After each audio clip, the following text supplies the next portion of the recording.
What is up, YouTube? We are back with high tier in the 13.0.1 tier list. If you missed mid tier, low tier, bottom tier, check them out in the playlist. It's going to be up above right there. And before we get into it, don't forget to subscribe, turn on notifications, ring the bell. There have been some interesting choices so far, according to Twitter, and your comments probably, even though I'm recording this before all of that. But hey, let's get into high tier. Starting off with one of the most controversial ones, Incineroar. I think Incineroar is high tier. I know I always put him low before. I was like, oh, just hit him, just learn the matchup, just do all these things.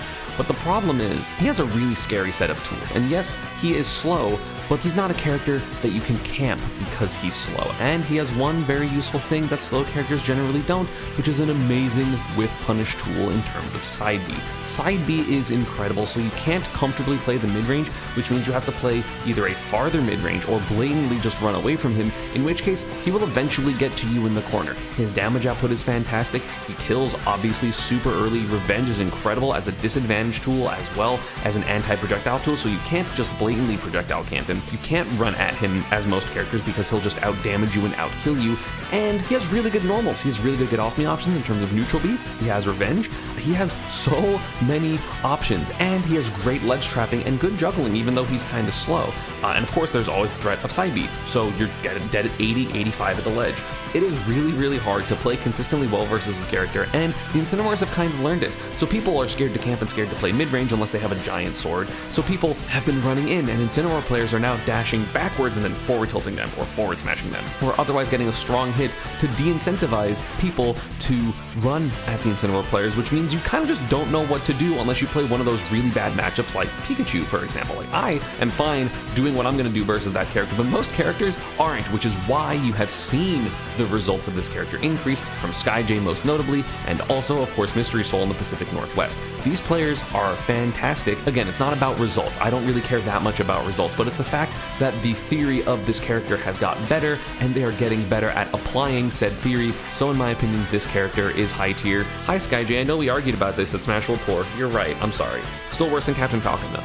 Next up, we have another heavy who I think of this as a slight demotion from the last tier list, Bowser. Bowser, of course, a heavy who, unlike Incineroar, is fast, and unlike Incineroar, has a frame 6 command grab and really good out of shield options. The problem with Bowser is the fact that he doesn't have a get off me option. When you hit Bowser, he takes a ton of damage from combos, from advantage, from edge trapping. He's one of the worst characters at getting off the ledge in the entire game, as long as you just respect side B range. He's one of the worst characters at landing because all he can do is like down air or down B. Otherwise, he's like a disadvantage that's comparable to like DK or Ganon, which, though, by the way, those are bottom and low tier characters. He doesn't really have a good disadvantage or good getting off of the ledge. However, his strengths are significantly larger than those characters. One of the best out of shield options overall in the game in terms of up B. One of the best command grabs in the game, if not the best command grab in the game in his side B. He has Flame Breath. He has 2 framing abilities with forward tilt and down tilt. He has incredible damage output, and he kills stupid early, and he has super armor when he does any move, and also just by default, so you can't rapid jab him. So characters that only have rapid jabs or jabs that do so little knockback, they can't use them. Like, I can't use my jab versus Bowser. And that is kind of good. He's really explosive. It's really scary to play against him, but obviously as you learn the matchup and as people have got better, the Bowsers have started struggling a bit more, at least in North America. Hero, the Bowser from Japan, is still doing fantastically and still top 8ing events, and I think still getting a lot of big wins, but it is a little hard to play this character in a meta where most of the top tier characters are 6-4s against Bowser. Yeah, can you win because he's explosive? Sure, but he's not as explosive as some of the top tiers that also have losing matchups. Yeah, he's high tier, he still has incredible strengths, but he is very volatile. Next up in high tier, we have the lowest of the fighting characters, and that is Ken. I've put Ryu above Ken for a long time, and the results haven't really changed that. I just think that overall, Ryu is more consistent, and consistency is key. Ken has to approach, and even though he's faster than Ryu and can approach, his combos are less threatening. The one aspect of Ken that is blatantly better, in like any aspect there's no arguing, as an anti-air character, Ken is better because up air, up B is blatantly stronger as Ken. Shoryu in general is stronger than Ryu's. Being able to anti-air Shoryu people's jumps, because it's not just at the beginning of the Shoryu, it's really good at high percents when people are scared in the corner, especially in last hit scenarios. But basically, in my opinion, everything else, Ryu does better. Ryu's more consistent in his combos. Ken has good combos, but they're SDI-able. He's more prone to SDI. His Tatsu is worse. His Fireball game is way worse. And he doesn't really have the explosiveness that Ryu does if you know how to DI and deal with the stuff correctly. So it means that he's going to be lacking unless you just have to get in. Are there matchups where Ken's probably better? Yeah, in characters that you have to approach really quickly because the camping game isn't good enough for Ryu, absolutely Ken probably does better. He has a place, but in my opinion, Ryu is better. Next up, we have a character that I think in the last tier list I had in mid-tier, so a slight promotion, and that is Falco. Falco is one of those characters that hits you and you are in combos for 12 seconds. He takes so long to combo you, and it does a ton of damage. He has really reliable kill confirms with up tilt into back air or up air. He has fair drag down down tilt. He has nair drag down down tilt. He has a really good out of shield game because he has both nair and footstool up the out of shield, which does like 30 something or 40 something for some reason. He has a lot. The problem is he's a little slow and he doesn't really threaten the mid-range the way a lot of characters do. He really relies on up tilt for most of his games, so it's a little bit linear what he wants to do. Granted, he does have down air, and the Falco players have learned how to down air really, really well, especially with the advent of slingshotting. Now with slingshotting, it's a little bit easier to play a little bit safer against certain out of shield options. You know, creates a different mix-up because like getting hit by some characters forward airs is way less threatening than a grab, so you do down air slingshot, get away from the grab, and then you're gonna be fine. He has a lot of damage and a lot of killing. He just sometimes, if you don't get that up tilt up air, that up tilt back air, he does struggle to kill. You have to randomly hit a down tilt, which is really hard to do for Falco in neutral, or he needs to get the opponent off stage, but it is not super easy or super comfortable for him to get these random kills, which is why sometimes you see Falcos not kill their opponents until like 160 or 170. He also doesn't have a kill throw, right? Like there's no mix-up of like dash attack versus kill throw. He doesn't really have those burst kill options like that, although he does have side B, which is really good as well. I feel like it's just a little bit too hard sometimes, especially when people are learning the matchup and getting out of the combos and stuff. But I mean, Tilde has had crazy runs. There are other Falco players as well that are doing good, although Tilde is the main one. I mean, getting top 8 at SmashCon is no easy feat. So yeah, the character has results, but again, results don't mean anything, but the Falcos are optimizing, and it's scary. Next up, we have the weakest character in DLC Pack 2, in my opinion by quite a significant amount, Sephiroth. I don't see what everyone sees in Sephiroth. I never really have. I was like always like lower top tier when he came out, I'm pretty sure. Maybe I had him slightly higher. I think this character struggles. He obviously has one of the biggest ranges in the game, probably second to Min Min overall, relative to every character in the game, including Ganondorf, has the slowest frame data in the game. He has like the slowest up smash or the second slowest up smash, the slowest up air, a slow back air, a slow forward air, and not even that fast of a nair. It's frame like 9, which means he has no out of shield options and no way to unreactably make people hold shield or guess. Like you can just react to almost everything he does. And does he have strengths? Yeah, wing is ridiculous. His edge guarding is really good. His up B is incredible, and side B can be super obnoxious. But at the same time, if you're playing a character that relies on people doing stuff and then you punishing them, it's really hard to do that when you have to be really preemptive because all of his moves are so slow. He has trouble dealing with short characters. He has trouble dealing, in my opinion, with zoning, although that could be wrong. He has some decent matchups in the top tier, especially like Steve, but I think this character needs to outplay the hell out of his opponents consistently. I think there are too many archetypes of characters that do really well versus him,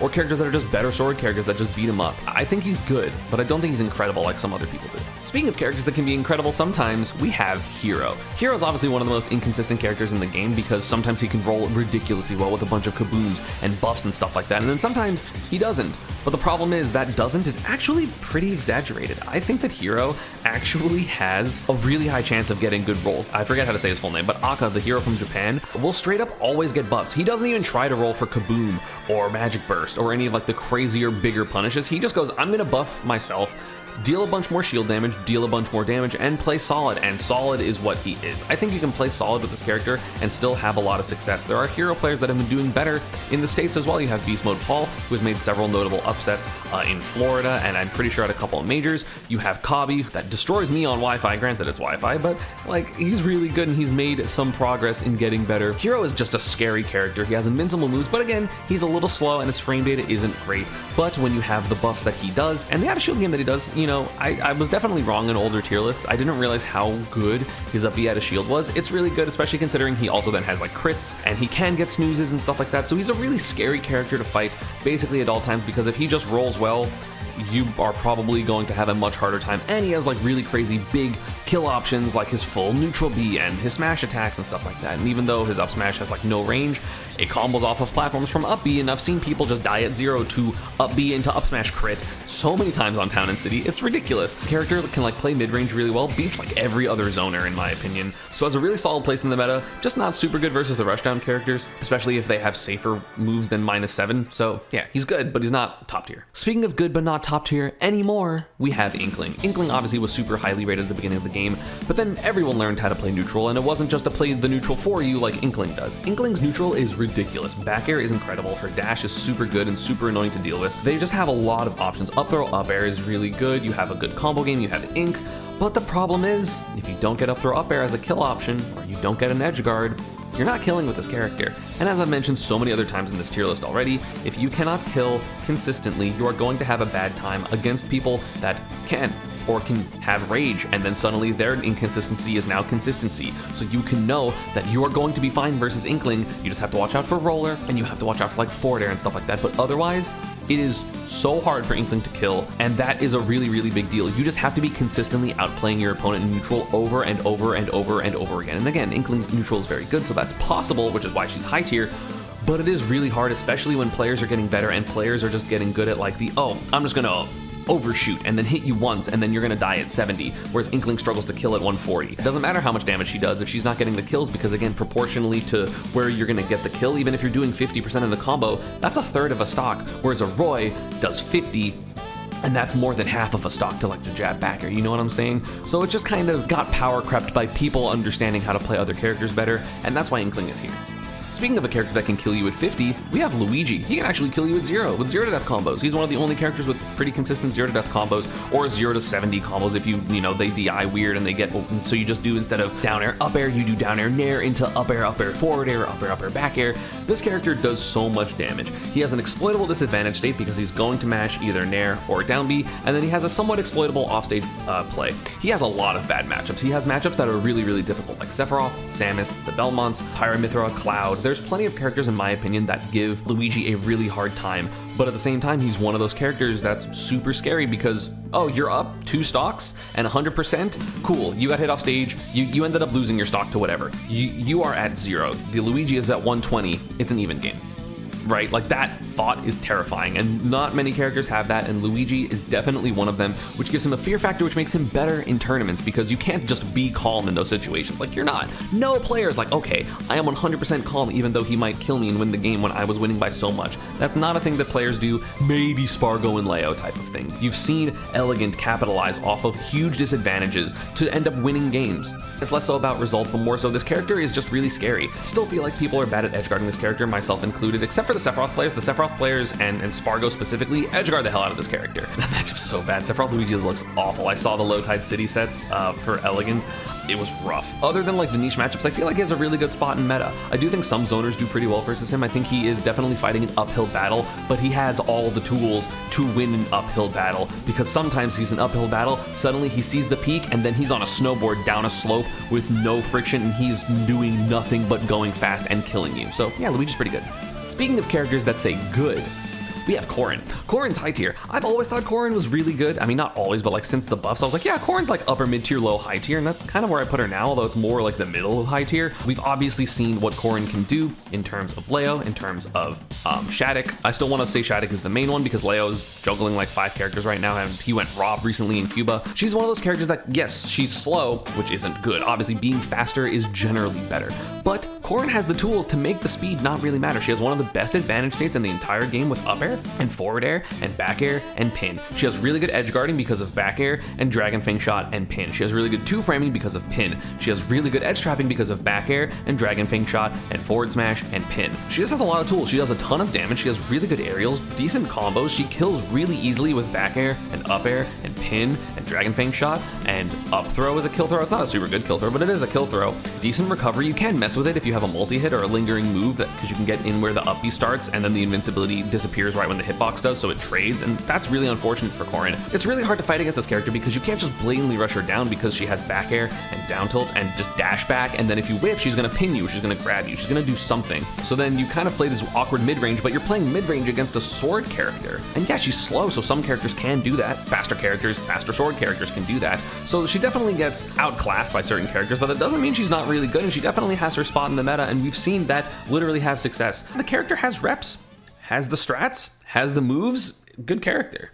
A character that has definitely fallen from grace is next, which is Megaman. Megaman, without nerfs, is probably the best character in the game because of Leaf Shield. He's really good still, but the problem is there's a lot of matchups that are just bad and just getting worse. Megaman really struggles with good rushdown, and it doesn't matter how many times you keep someone out. With pellets do 6. So if you keep someone out 14 times, that's 80%, whereas sometimes that's one hit for certain characters, or that's one advantage state for certain characters, and a lot of the top tiers are advantage state characters. Does he have a place in the meta? Because he does pretty well versus like Peach, and pretty well versus Sonic, and pretty well versus Snake? Absolutely. I think he does good versus Wario too, but it's always a, you have to be playing perfect, you have to be playing better, don't mess up, don't mess up, don't mess up, don't mess up. And again, you messed up, you're going to get hit and you're going to get comboed because Mega Man is really easy to combo, really easy to edgeguard, really easy, not to advantage state, but like to keep him on the ledge. I think it's really hard for Mega Man to get off the ledge. And so you can keep him in that spot. And again, the combos are really good against him. You can edgeguard him decently well because like if he recovers high, you just kind of wait for him to land. Granted, there's Leaf Shield,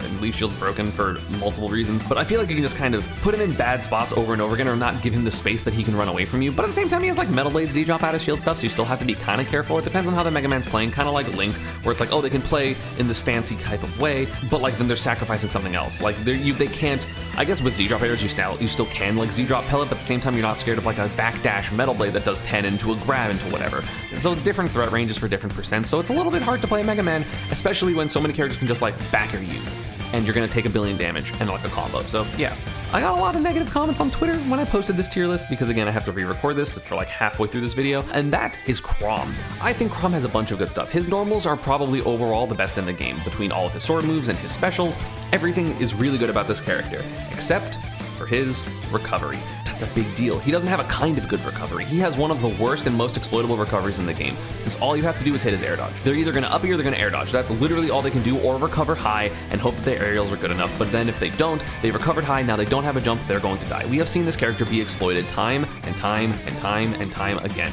Yes, does he have incredible combos? Does he have jab into nair into jab into nair into jab into back air, jab into forward smash? Yes, he does. It's really scary. Are his normals incredible? Does he have an amazing advantage state? Does he have so many good things? Yes. But the thing is, he's an aggressive sword character. You're not really playing Chrom defensively because you don't want to back up and put yourself at the ledge, so you're playing aggressively. And then you guessed wrong once, because you're a human and you're fallible, right? Like, you're not going to be perfect. So then you ran at someone and they dashed back and whiff punished you, and then you got hit, and now you're dead. And that's not something you can just deal with as Chrom a lot of the times. Does he have incredible strength? Yes, but it's really scary to play a character, especially in tournament, where you're not consistent and you can just die at any time. That is terrifying. That is not a fun place to be, and Chrom is one of the only characters that are this high, because he has amazing aerials, that is still like that. He's more exploitable off stage than Luigi is. This character is a bit of a struggle off stage, otherwise he's incredible, but that off stage struggle is so bad to the point where yes, he is a lot worse than Roy. Next, we have one of the most difficult characters to play in the game that always has to make a choice, consistency or explosive combos. That is Link. Link is a really strong character. He has one of the best nairs in the game. He has an incredible combo game with bomb nair and bomb fair. He has a great recovery with bomb recoveries. He has really big normals. He's really hard to deal with. He can camp you with bomb and boomerang. He has a bunch of setups, really good ledge trapping. But the problem is, when you play Link, all you can do is pick one. You can't have crazy bomb combos and also bomb recovery. So you're either picking his explosive offense with a lackluster kind of defense and disadvantage state. You are picking having in a recovery, or you only can nair. So when people start dealing with nair, or can deal with it or deal with your normals, you're going to have a worse time. It is really, really hard to play Link effectively because you're constantly having to juggle that choice. And that choice can be a huge difference in a lot of matchups. You got hit a single time out because they whiff punished your nair somehow. Your bomb is on stage and you have to blow it up and then pluck a bomb. But by the time you do that, your opponent is off stage and kills you before you can even bomb recover.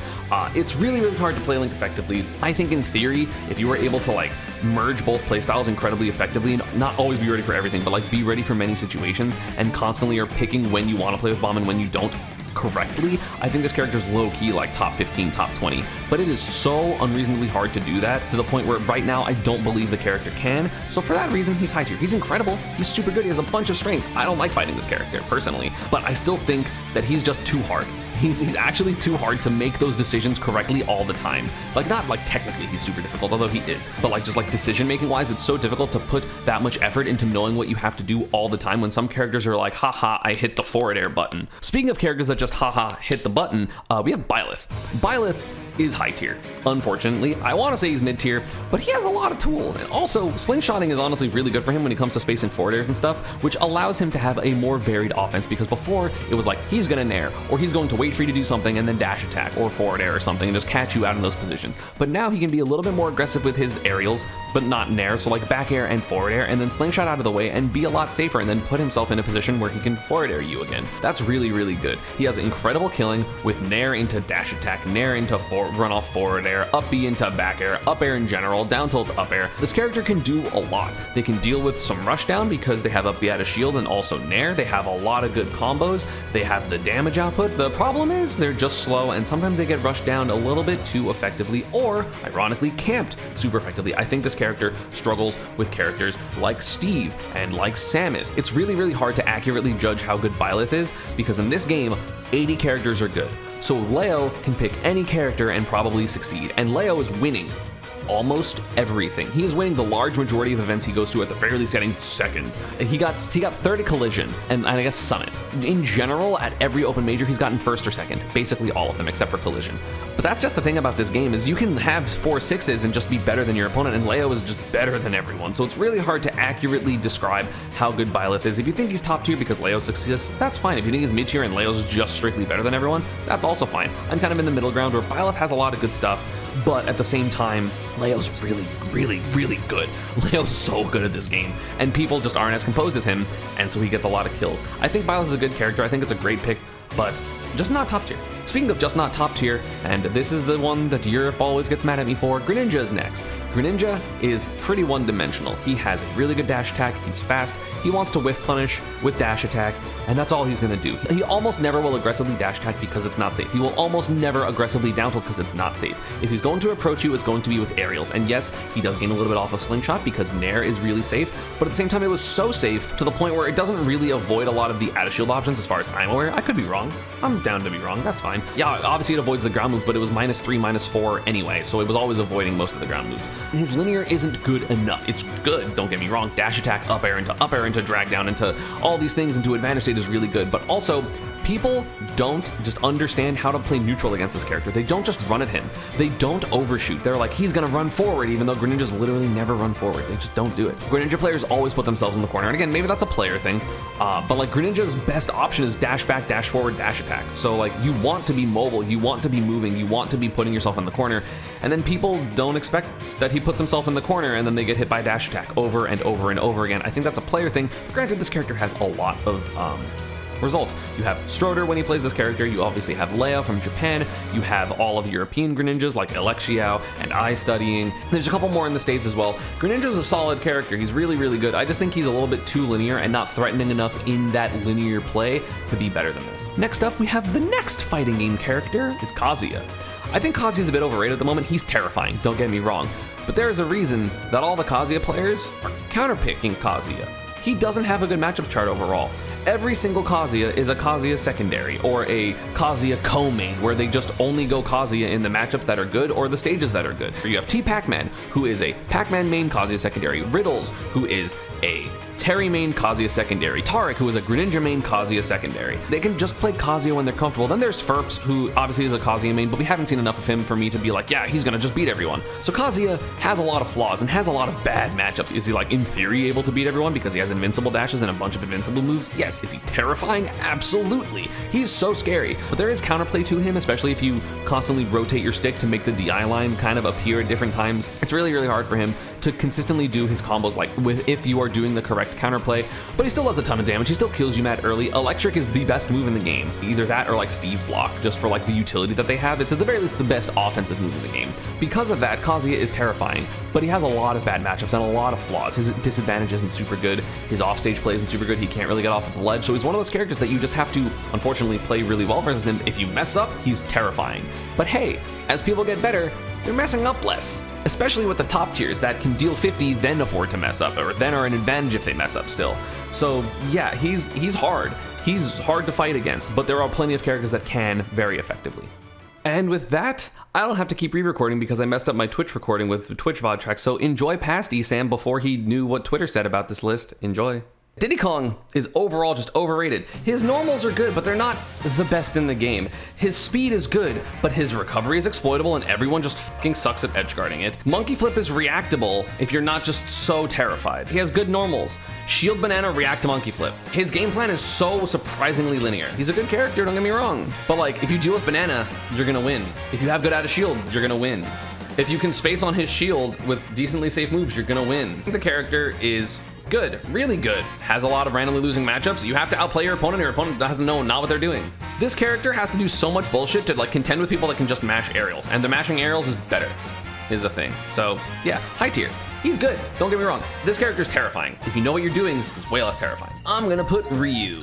Ryu is a crazy character. Again, he is a bit better than Ken in my opinion. He fights, and he's super strong, but he can also camp. You kind of have to approach Ryu because Shaku does so much damage, and if you jump against him, he's just gonna shark you with up air, and then eventually they'll shield poke with guaranteed Shoryus. His combos are really simple, but they kill. Down tilt, Tatsu, down tilt, Shoryu. He's more consistent than Ken. His moves are a little bit better. He kills a little bit earlier overall. Small battlefield, he's insane because he gets up air and then up air Shoryu up there, which is gonna kill super fucking early. And he doesn't have the risk of, you can't fall out of Shoryu. Being able to camp and not falling out of Shoryu and having a better Tatsu, in my opinion, that's enough. Ness is so close to top tier. Ness is like 2 less bad matchups away from being top tier. I think Ness is so scary. He's terrifying. He has good out of shield. He has great normals. He has amazing aerial mobility. He has a surprisingly hard to edgeguard recovery. He has a surprisingly good advantage state because of Magnet. He has good results, amazing kill potential. He has an infinite. This character has a fucking infinite. PK fires an amazing whiff punish. He has great stage choices overall. He has great 2-framing, amazing advantage state because of PK Thunder and up air and down smash and up smash. He's great at ledge trapping. He has everything except for the fact that he loses certain matchups very bad. Like, there are certain matchups that are just awful for him, like Game & Watch. Specifically, Game & Watch is really bad. I think Sonic is pretty bad. I think Zerasuit is in Zerasuit's favor. I think Sheik is really bad. I think Steve is really bad. Probably Roy is not super good, but also Send definitely beats Goblin. I haven't seen Send versus Cola. Because Ness is sometimes exploitable, he's a little bit less consistent than you want. He has amazing everything, but sometimes you're just gonna get smacked out of your double jump magnet with no jumps, and then have to like air dodge, you get hit out of your air dodge, your PK Thunder, you're gonna die. Like, that happens enough to the point where he's not top tier. But he's been doing incredibly. The results of Ness have been on the up and up. You have more and more Ness players doing well, like Atata and Syrup. You of course have Gact and Send. Has a lot of representation, is good, is strong. He kills so, S1, that's the one I'm thinking of. He kills so early. He has like some of the best killing overall in the game. It's actually ridiculous. Next up, just to give a little bit of a gap between Ryu and the best fighting game character, we got Terry. I think Terry's the best fighting game character. He plays the most like a standard character, and the standard characters in this game are very, very good. His aerials are all incredible. His forward tilt is incredible. His crack shoot's incredible. He kills so early. He has go. Like, Riddles has been putting in so much work with this character recently. And it's not like, again, results don't mean anything necessarily, but like, this character can come back. This character can build hella big leads. This character is terrifying. He's one of the scariest characters in the game to fight against. He's not super easy to edgeguard. He has invincible reversals. Like, his disadvantage isn't great, but at the same time, Power Dunk can be like +2 on shield for no fucking reason. He's a stupid character. He's just not top tier because some characters just beat him out. Like, some characters are just like, no. Like, he has a lot of, not a lot, but like several not good matchups. Why does he have Nair burn Knuckle off stage? That's so stupid. He has so much good stuff. And he's also like not super difficult once you learn the inputs. Yeah, Terry's ridiculous. Captain Falcon. This character is amazing. This is like 30th-ish. He's so good. He's terrifying. He has side B, he has grab, he has dash attack, he has nair, back air, down air. There's so many ways to play neutral with this character. The result of this character, have you seen what Sean is doing? Sean is ridiculous. Fatality is ridiculous. Jogibu is ridiculous. This character has representation in so many places. He does so much damage. He kills so early. The only bad thing about him is his out of shield options, but one, you can do footstool Falcon kick out of shield, so it's not awful. The best Falcons, or at least Fatality, doesn't really do IDJ stuff. I don't know if Jogibu does, I haven't watched him enough. There are so many good players of this character, which again, don't necessarily mean much, but it's like they're just all different, they're different styles, and like none of them really do all the IDJ crazy stuff. Falcon has some of the craziest combos in the game if you just IDJ correctly, and for some reason Fatality was like, I don't want to learn that. It's like, okay, why? I don't know why. Character's nuts. I think this character's super underrated by most of the people. But you know who's not underrated? Min Min. Min Min got hit. I used to think she was top 5, and that was after she already got nerfed once with her up smash. The nair hit was a lot to deal with for Min Min. So she is the best learn her for a counterpick character in the game. Maybe second, actually. In matchups that Min Min shines, she is so broken. She keeps people out, she edge guards, she 2-frames, she edge traps. She's so not okay to deal with. but she has random, really big struggle matchups like Pichu, like Puff, a bunch of top tiers like Pika and Pyramith are actually too bad. I think Brawler does good versus her. I think Fox does good versus her. There's a lot of characters that make her struggle. Sheik is an awful matchup. She has some really bad matchups, random even matchups. It's weird. She's super consistent, except she's not, because you can hit her off stage and edgeguard her, and she's actually pretty edgeguardable. In general, this character can just randomly struggle, and you have to be playing perfect with her, but just play better. Like Proto's Midman is beautiful to watch. But yeah, I think this character has a couple too many struggle matchups for her to be top tier, but she's still a huge force in the meta, and if you don't know the matchup, you are going to get absolutely slaughtered. You know who's also a broken character? Yoshi. Yoshidora. Top 5s every single major in Japan that he goes to. With patience, great combos, great recognition. Yoshi has the single best combo break in the game in terms of double jump, because it's better than Luigi down B. I don't care, it's better than Luigi down B. Great spacing, great setups, good edge guarding, good killing. The only thing this character does not have is like a really good matchup versus any top tier. Yoshi has a lot of evens and -1s in top tier, but -1s are doable, -2s less doable, right? Yoshi, in my opinion, has the tools to deal with every single character. I don't think Yoshi has a single -2, but I don't think there's a single character that's like Yoshi is like you cannot beat Yoshi against this character. Can deal with Palo and Aegis. I don't think Aegis is a terrible matchup. I think it's -1. How can they not deal with Aegis? What are they gonna do? Run back an F tilt? Then you just back air them once. Yoshi has one unusable move inside B, but every other move is actually so good. A really good jab, really good down tilt, amazing forward tilt, great up tilt as long as you know how the hitbox works. The damage output's ridiculous. The advantage state's ridiculous. A great command grab. Down air is one of the most egregious moves in the game. Why is that a thing? This character's just really good. Great out of shield. Can't be shield poke. I shield poke everyone. I literally can't do that game against Yoshi. Great defensive options. You have J-Mafia is honestly probably the best Yoshi in the States. Yoshi's a really, really strong character. Yeah, that's going to be it for high tier. I hope you all enjoyed. Let me know down in the comments if you enjoyed it. That's high tier. I'm gonna run more ads. I gotta Pikachu, busted.